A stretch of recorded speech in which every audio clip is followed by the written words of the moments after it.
Euzu billahi mineşşeytanirracim. Bismillahirrahmanirrahim. Elhamdülillahi rabbil alamin. Vel âkıbetu lil muttaqin. Esselatu vesselamu ala seyyidina ve nebiyyina ve tabibil kulubina ve şefi'iz zunubina Ebul Qasim Muhammed يوم الدين أما بعد قال الله تبارك وتعالى في كتابه الكريم بسم الله الرحمن الرحيم ربنا اغفر لنا ولإخواننا الذين سبقونا بالإيمان ولا تجعل في قلوبنا غلا للذين آمنوا ربنا إنك رؤوف رحيم صدق الله العلي العظيم رب اشرح لي صدري ويسر لي أمري واحلل عقدة من لساني يفقهوا قولي أوصيكم عباد الله والنفس بتقوى الله. Allah'ın salamı, rəhməti, bərəkəti hər birinizin üzərinə olsun inşallah. İlk növbədə ilahi nemət olan təqvanı özümə və sizlərə təqvalı olmağı arzu edirəm. Allah bizləri təqvalardan qərar versin.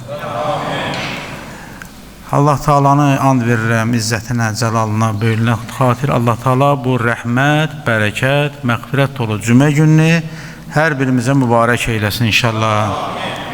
Allah Taala cümə günündə, cümə namazına bizi bir araya gətirdiyi kimi, qiyamətin günündə də Allah Taala bizi Peyğəmbər, Əhl-i Beyti ilə Kövsər çayının qırağında qonşu qərar versin inşallah. Bu niyyətlərimizə Muhammed, Ali Muhammed cəmalına sələvat hədiyyə edək.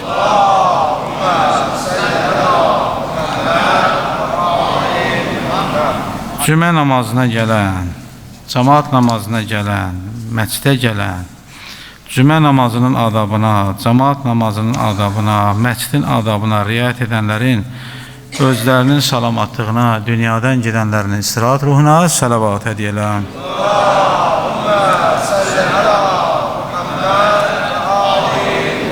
İnşallah bugün söhbətimiz, mövzumuz bir qədər müsəlman üzərində olan haqqı və bir qədər də inşallah ikinci xütbəmizdə sizlə bölüşməklə bağlı bir neçə söhbət edəcəyik. Çalışaram qısa edim, vaxtınızı çox almayayım. İnşallah cümə xütbəmizin və namazımızın da dərgah-ı ilahidə qabulluğuna Muhammed Ali Muhammedə sələvat hədiyələm.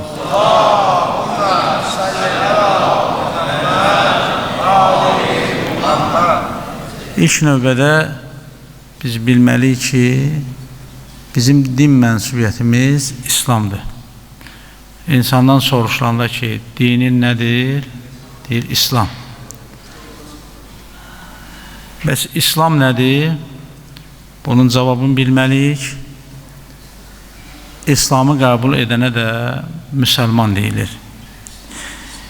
İslam lüğəti mənası təslim olmaqdır. İslam salam sözündən, sülh sözündən, əmin-amanlıq sözündən, barışıq sözündən götürülübdür. Allah Təbarək və Teala Qur'an-ı Kərimdə buyurur ki, İnnəd-dinə indəllaha İslam. Allah yanında din İslamdır.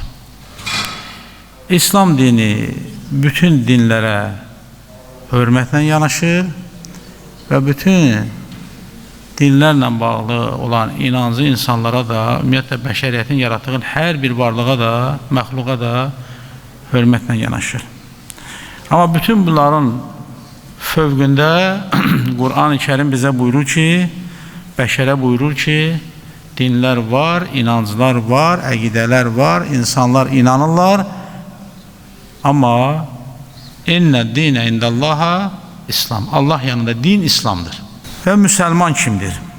İnsan ki, İslam dininin daşıyıcısı olduğu, dedi ki, dinim İslamdır, o insan kim sayılır? Müsəlman. Müsəlman kimdir? Ruhunu və cismini Allaha təslim edən şəxs. Kəlmə-i şəhadəti dili ilə iqrar edir insan, olur nə? Müsəlman. Qəlbi və bədəni ilə təsdiq edəndə olursa nə? Mömin. kəlmə-i şəhadəti təsdiq etmək insanın müsəlman olmağına səbəb olur və dili ilə və bədəni ilə, qəlbi ilə üçünü bir yerdə vəhdəti nə olur? İnsanı edər mömin.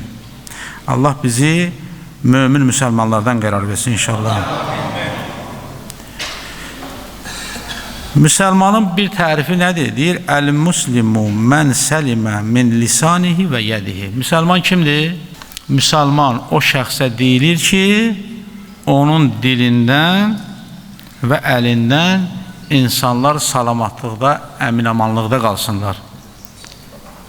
Yəni bir müsəlmanı ki gördün, səndə artıq belə bir yəqinlik yaranır ki, bu insan ki İslam dininin daşıyıcısıdır, müsəlmandır, bunun dilindən, əlindən mənə heç bir xətər, ziyan gəlməz.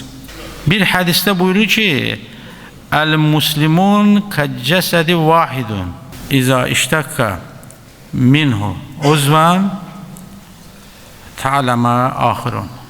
Deyir, bütün müsəlmanlar bir bədən kimidirlər, bir cəsəd kimidirlər. O bədənin üzvlərindən biri şikayət edərsə, ağrıyarsa, o biri üzvlər də onu bilirlər. O ağrını hiss edirlər. Ən yaxşı müsəlman kimdir, ən pis müsəlman kimdir? Keçən cüməmizdə, xütbəmizdə buyurduq ki, Allah Quran-ı Kərimdə buyurur ki, Əlləzi xaləqəl mavtə vəl-həyatə liyəbluvakum əyyukum əhsənu əmələ. Allah ölümü və həyatı, yəni insanı xəlq edib ki, görək hansı daha yaxşı əməl sahibidir. O ki, deyirlər, ən yaxşı insan kimdir? Əgər ən yaxşı insan axtarışına çıxarlar, bu müsəlmanlardan olmayan qeyri-müsəlmanlar da, onda vay bizim halımıza. Gerək müsəlman elə bir yolun yolcusu olsun ki, deyiləndə ki, ən yaxşı insan kimdir? O, müsəlmanların içində çıxmalıdır. Müsəlman olmalıdır o insan. Keçən əsrin sonlarında statistika araşdırma aparırlar. Dünyanın ən yaxşı insanı,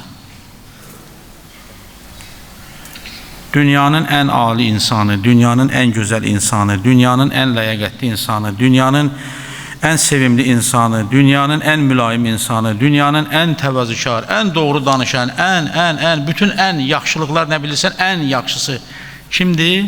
Bunu araşdırmanı da aparan Qərb Avropa alimləri olurlar ki, dünya üzərində bugünə kimi Allahın yaratdıqlarının içində, insanların içində ən yüksək zirvədə duran kimdir? Və çox araşdırma aparırlar. Bu araşdırmalar sonluqda gətirib ona çıxardır ki, dünyanın ən yaxşı insanı müsəlman olub. Hansı müsəlman? Aləmlərə rəhmət olan Ül-Əzm Peyğəmbərimiz Muhammed Mustafa sallallahu aleyhi ve sellem.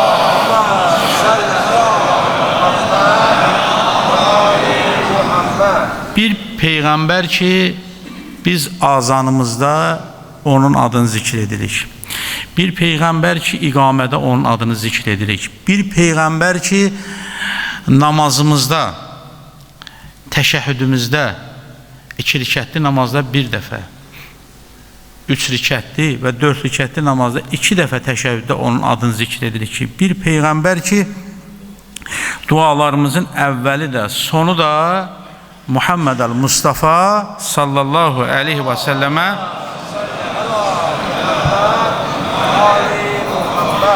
ona salam, salavatla. Demək, ən yaxşı müsəlman, ən yaxşı insan Allah Təbarək və Teala'nın yaratdıqlarına xidmət edəndir. Yaxşı işlər, yaxşı əməl, salih əməl sahibləridir.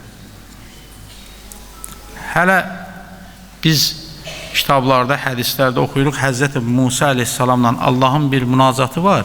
Çox məşhur bir söhbətdir. Dəfələrlə eşitmişsiniz alimlərdən, söhbətlərdən, sözlərdən ki, Həzrəti Musa aleyhissalamla Allahın bir münacatı var. Allah Teala Həzrəti Musa aleyhissalama sual edir. Deyir, ey mənim Peyğəmbərim, ya Musa, mənim üçün Allah üçün olan bir iş görmüsənmi? Hz. Musa aleyhissalam cavabında nə buyurur? Deyir, bəli, namaz qılmışam, oruç tutmuşam, zəkat vermişəm, digər Firidunun bəndlərini sayır. Allah Teala buyurur ki, yox, mənim üçün olan əməl nədir? Mənim üçün namazı qılmısan, Sirat körpüsündən keçmək üçün. Orucu tutmusan, cəhənnəm odunun qabağında bir qalxan bir sipər olsun. Zəkatı vermirsən, malığın təmizləyib, malığın çoxalması üçün. Bəs mənim üçün olan əməl hansıdır? Buyurur ki, ilahi pərverdigara, sənin üçün olan əməl nə ola bilər? Allah Teala orada həmən hədisdə buyurulur ki, Nəsihətlər kitabındadır o. Bu hədis mənə axırıncı dəfə rast gəlib. Buyurur ki, ya Musa, mən xəstə idim, gəlib mənə baş çəkdin, paltarsız idim, libassız idim, mənə libas aldın, az idim, mənə yemək verdinmi, susuz idim, mənə su verdinmi, evsiz idim, mənə ev... Yəni, insanın ehtiyacları olan məqamları sayır deyir, bunları etdinmi? Hz. Musa aleyhissalam nə buyurur? Buyurur ki, haşa ilahi pərverdigara, sən yemək yeməzsən, su içməzsən, paltar giyməzsən, xəstələnməzsən. Allahdan nida gəlir, nə buyurur? Deyir ki, mənim yer üzərində olan bəndəm libassız idi. Getdin, ona libas, onun libas ehtiyacını ödədinmi? Susuz idin, onun su ehtiyacını ödədinmi? Az idi, onun yemək ehtiyacını ödədinmi? Xəstə idi, getdin ona baş çəkdinmi? Və sair ehtiyacları vardı, onları ödədinmi? Mənim üçün olan əməl, bax bunlardır. Müsəlman boynunda haqları haqqında yazılır kitablarda. Bunlar hamısı öz əksini tapır. Demək, ən yaxşı müsəlman namaz qılan, çox namaz qılan, çox oruç tutan, çox zəkat verən, çox zikir edən, çox dua edən deyil.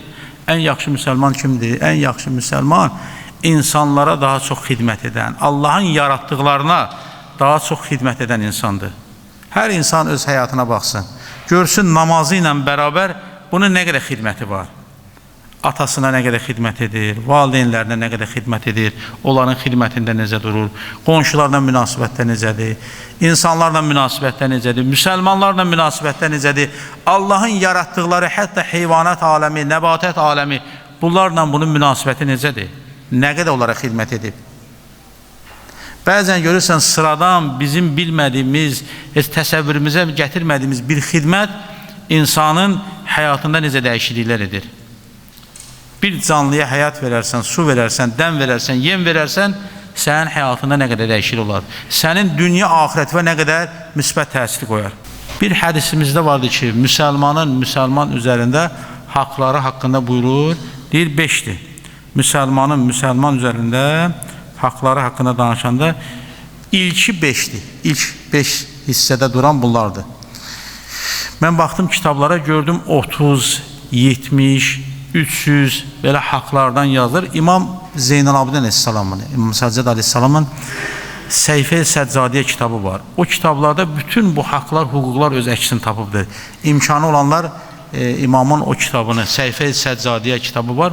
Orada insanın bəzən haqdan, hüquqdan danışır. O haqla, hüquqla bağlı olan məsələlər öz əksini tapıb. Orada biri də müsəlmanın müsəlman üzərində olan haqqı, hüququndan gedir.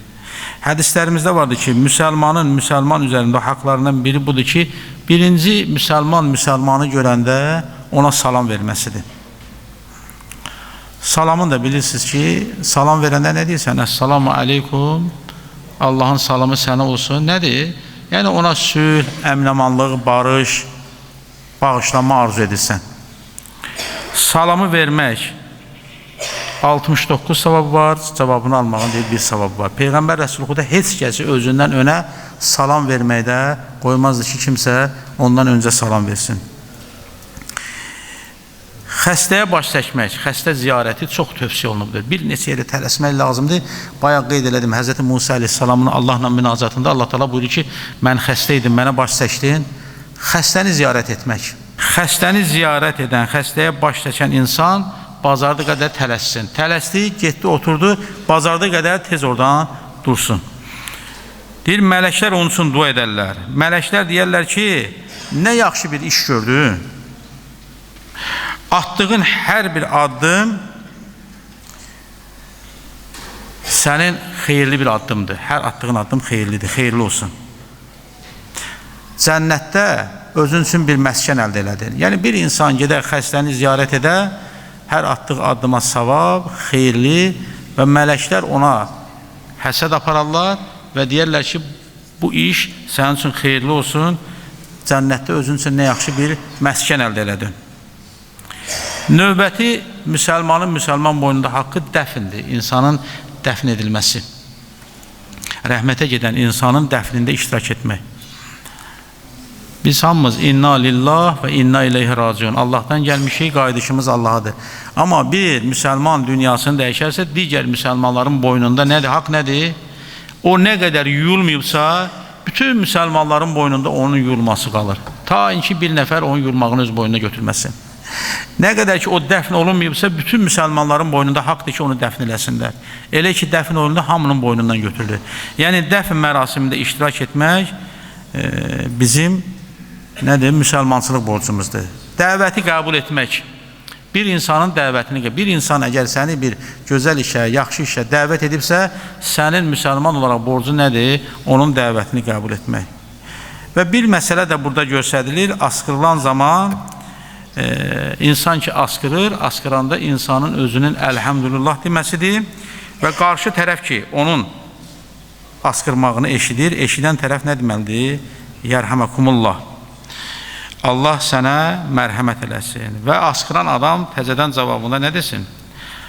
Allah sizi hidayət etsin və halınızı yaxşılaşdırsın. Yadınızda qalsın ki, İslam dinini qəbul etdiniz, müsəlman oldunuz. Müsəlmanlar bir bədəndirlər, bir cəsədlər. Biri ağrıyarsa, digərləri ağrıyarlar. Müsəlman o şəxsdir ki, onun dilindən, əlindən başqa bir canlılar əziyyət, ziyan çəkməsinlər. İnsan İslamı qəbul etdikdən sonra, müsəlman olduqdan sonra ən yaxşı müsəlman olmalıdır. Ən yaxşı insan səviyyəsinə özünü çatdırmalıdır. Çünki bizim üçün nümunə, əgər Peyğəmbərimizi biz özümüz üçün nümunə götürürsə, Peyğəmbər Rəsulxuda həm dünya, həm axirət bəşərin ən üstün olub. Biz də o üstün Peyğəmbərin, o Ülül-Əzm Peyğəmbərin, o Quran-ı Kərimdə İnnəkə lə'alə xulqun əzim, sən həqiqətən böyük əxlaq sahibisən, əzəmətli əxlaq sahibisən deyilən bir Peyğəmbərin davamçılarıyıq. Biz də dinimizdə, imanımızda, əməlimizdə, namazımızda, orucumuzda, ibadətimizdə, itaətimizdə ən üstün insan səviyyəsinə gəlib çatdırmalıyıq. Bunun üçün də bizi bura aparan yollardan biri də nədir? Biri-birimizin üzərində olan haqları cüzi də olsa ona əməl etməkdir. Onlar da qısasını mən dedim, salam verməkdir, xəstəyə baş çəkməkdir və digər əməllər ki var, dəvəti qəbul eləməkdir. Asqıranda salam, dua etməkdir. Bunlar hamısı insanın dəfnində iştirak eləməkdir. Bunlar qısa, sadə bir məsələlərdir ki, bunları hər bir insan edə bilər. Quran-ı Kərimin ayəsi ki vardı Həşr surəsində Rabbana ighfir lana və li-ikhvanillezina sabaquna bil iman və la tec'al fi qulubina qillan lillezina amanu Rabbana innaka raufur rahim. Ey bizim Rəbbimiz, bizi və bizdən əvvəl iman etmiş qardaşlarımızı bağışla. Qəlblərimizdə iman edənlərə qarşı heç bir kin saxlama. Şübhəsiz sən çox şəfqətli və çox mərhəmətlisən. Bax burada müsəlmanın etdiyi dualardan, insanın etdiyi dualardan biz nədir? Bizi və bizdən əvvəl iman etmiş qardaşların bağışlanmağı. İnsan müsəlman qardaşının bağışlanmağını istəməlidir. Və daha sonra qəlbimizdə iman edənlərə qarşı, o şəxslər ki iman ediblər, onlara qarşı kin, küdrət bəsləmək məsələsini bizdən uzaqlaşdır. Yəni insanın ən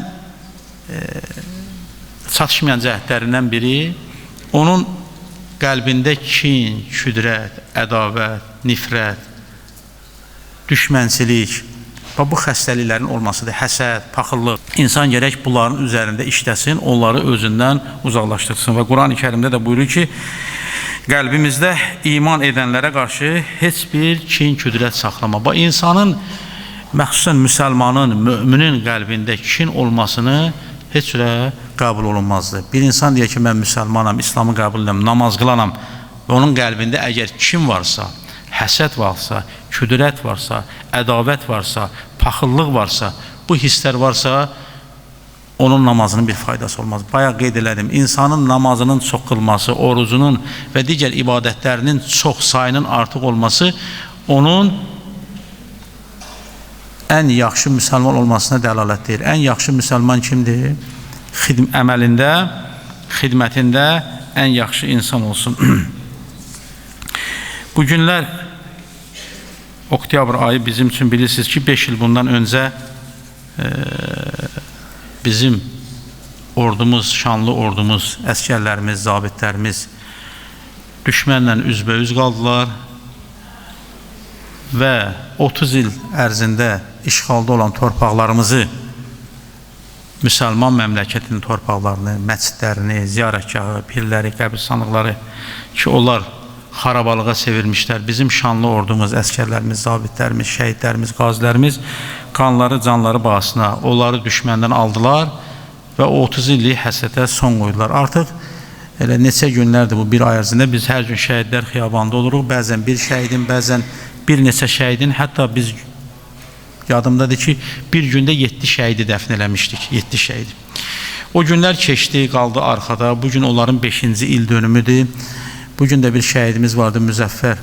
Onun anım günüydü və bundan öncəki günlərdə də anım günləri olub. Allah bütün şəhidlərimizi qəriq rəhmət vasili cənnət qərar versin. O ruhlarını bizə duaçı qərar versin. Qarşıdan zəfər günləri gəlir, qələbə günləri gəlir.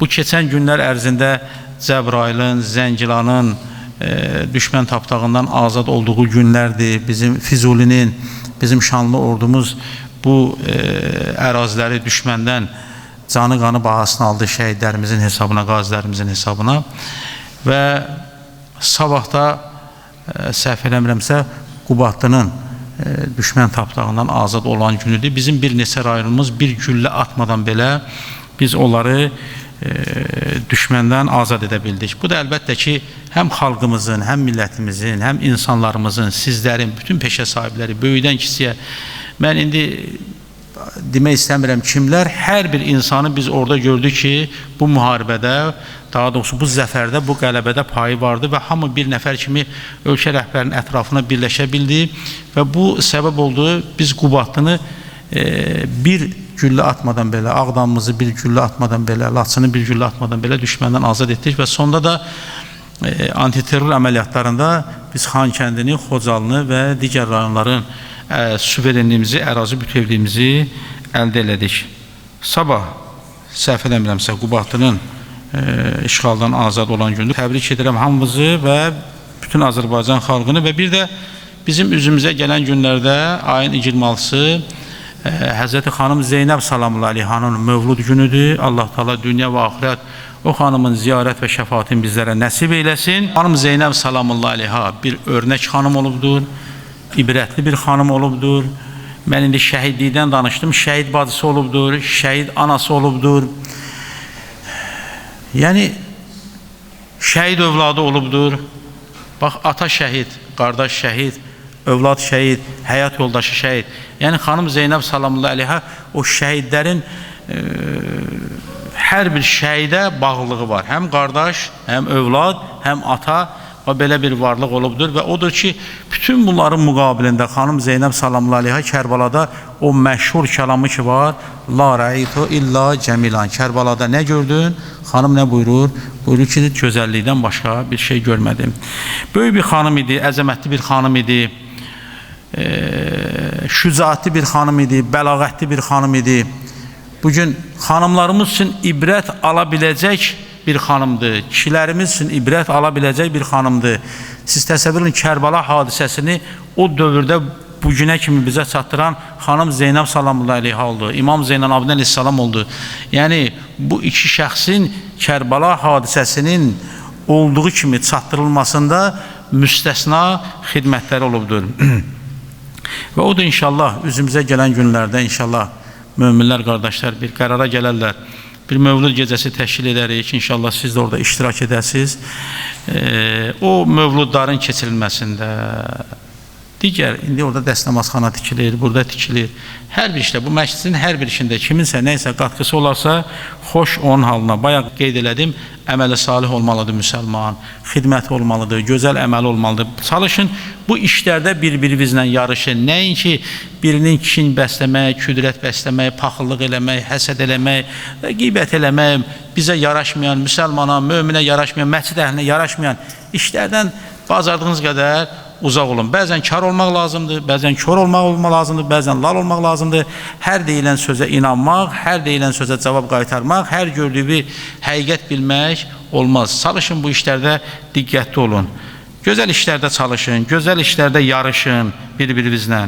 Bugün ən çox müraciət olunan, bax, müsəlman bir məmləkətdə, biz müsəlman bir məmləkətdə yaşayırıq, dünyavi olsaq da, dövlət dünyavi dövlət olsa da, ölkə dünyavi ölkə də olsa, biz hamımız İslamın daşıyıcılarıyıq. Hamımız müsəlmanıq. Və müsəlman olan bir məmləkət, müsəlman inancı, İslam inancında olan insanların ailə problemləri, qardaşla bağlı problem, ata-övladla bağlı problem, ən çox da evlənən cütlüklər, ailələr arasında problemlərin olması çox acınacaqlıdır, çox dəhşətlidir. Biz onlara nə cür izah edək, nə cür danışaq, nə cür onları başa sala bilək, anlada bilək. Bugünün gənci, cavanı tamam başqa dünya görüşə məxsusdur. Bu yaxınlarda elə bu mövzu ilə bağlı söhbət edirdim. Bir insanla rastlaşdım. Həyat yoldaşı rəhmətə getmişdi. Dedim ki, daha doğrusu deyir, mənə çox deyirlər ki, evlən. Mən də evlənmirəm. Deyirlər ki, niyə evlənmirsən? Deyir, mənim həyat yoldaşım çox gözəl insandır. Başladı öz rəhmətə gedən həyat yoldaşını təriflədi və sonda bir sözdü dedi, biz cavan olanda ailəmizdə söz-söhbət yaranmışdı, dava-dalaş yaranmışdı və xanımım uşağı da götürdü, uşaqları da götürdü, getdi atasının evinə. Deyir, üstündən 15-20 gün köçdü, uşaqlar üçün darıxdım, həyat yoldaşım üçün darıxdım, qərara gəldim ki, gedim barışım. Davaşmışıq, savaşmışıq, indi mən barışım. Bir və qərara gəldim, getdim atası gilə, qapını döydüm, qapını döyən kimi həyat yoldaşım qapını açdı, sarıldı, mənə qucaqladı, qulağımda bir söz dedi, ağlaya-ağlaya. Dedi ki, mən bura gələndə deməmişəm biz davaşmışıq, savaşmışıq, demişəm ki, yoldaşımın işi çıxıb, bəs səfərə gedibdir 15-20 günlüyə, sən də bu sözü demə. O qədər məndə təsir qoydu ki, insanlar o dövr görün nə qədər böyük ürəyə malik olublar. İndi balaca bir söz deyilir, bir söhbət olur, xanım kişiyə deyir, kişi xanıma deyir, görürsən bu böyük bir öz aralarında bunu həll edə bilərlər, amma şeytan vəsvəsə edir. Şeytanın işi nədir? Ailədə olan iki dənə mehriban insanı, ailədə olan övlad var, qız uşağı var, oğul uşağı var, bunların arasında fitnə salsın. Və insan da bir qədər özünü səbirsizlik göstərəndə artıq şeytana böyük bir fürsət yaradır və o ailələrdə görsən ki, böyük söz-söhbətlər olur. Başqa bir misal çəkdilər mənim üçün ki, biri həyat yoldaşı yemək bişirir, gəlir, yeməyə çox duzlu olur, deyirlər ki, yoldaşın yeməyə duzlu bişirib, deyir, yox, yoldaşım yeməyə duzlu bişirməyib, mən bugün əti biraz azalmışdım, ona görə yemək biraz duzlu çıxıb. Yəni, insanlar keçmiş dövrdə, mən bu yaxınlarda baxdım, sosial şəbəkədə qabağıma çıxdı, Mali Yaqub var, bizim o dəyərli ziyalımızdır. O, bununla bağlı bir söhbət edirdi, deyir ki, keçmişdə boşanmalar az idi, ailə söhbətləri az idi, deyir ki, keçmiş insanların məsəlini oruçdan insanın məsəlinə bənzədir. Deyir, oruçdan insan Ramazan ayı başlanandan sonuna kimi nəyə fokuslanır? Deyir ki, mən sübh azandan şam azanına kimi yeməkdən çəkinəcəyəm. Siz, Allah oruçlanlarımızın orucunu qəbul etsin, tutmayanlara da nəsib eləsin. Oruçdan insanın qabağında 1000 cürə naz neymət yemək qoy. Ən ləziz yeməkləri qoy. O ki, niyyətlənib ki, sübh azandan şam azanına kimi bu halal ki var, bunlar mənə halaldır, mən bura əl dəyməyəcəm, mən niyyətliyəm, orucam, ömür boyu onu əl dəymət uzatmaz. Deyir ki, keçmişdə ailə quranlar, ağsaqqallar, ağbirsələr yığışarlar, ailənin təməlini elə qoyurarlar ki, o cavan, gənc, oğlan, qız, ona fokuslanırlar ki, biz ailə quracaq, biz övlad sahibi olacaq, biz ata-ana olacaq. Daha boşanmaq haqqında onlar ümumiyyətlə düşünə bilmirdilər. Mən hər dəfə deyirəm, öz yaşıma görə, öz elimdə, obamda, kəndimdə mən boşanan adam tanımıram. Amma bizdən sonraki nəsillərdə çoxdur. Bunları sizdən ümumi böldüm ki, biz müsəlmanın müsəlman üzərində haqqından danışırıq. Bəzən ailə haqlarımızı, bəzən işdə, bəzən məsciddə bir-birimizin haqqını doğru düzgün əda edə bilmirik. Allaha and verə izzətinə, cəlalına, böyüklüyünə xatir Allah Taala ibadət, itaat, dualarımızı öz dərgahında qəbul eləsin. Məxsusən də bu cümə gününü hər birimizə mübarək eyləsin. Bismillahirrahmanirrahim. İnna ateyna kal kavsar fasalli li rabbika vanhar inne şanike vel abtar. Sadaqallah.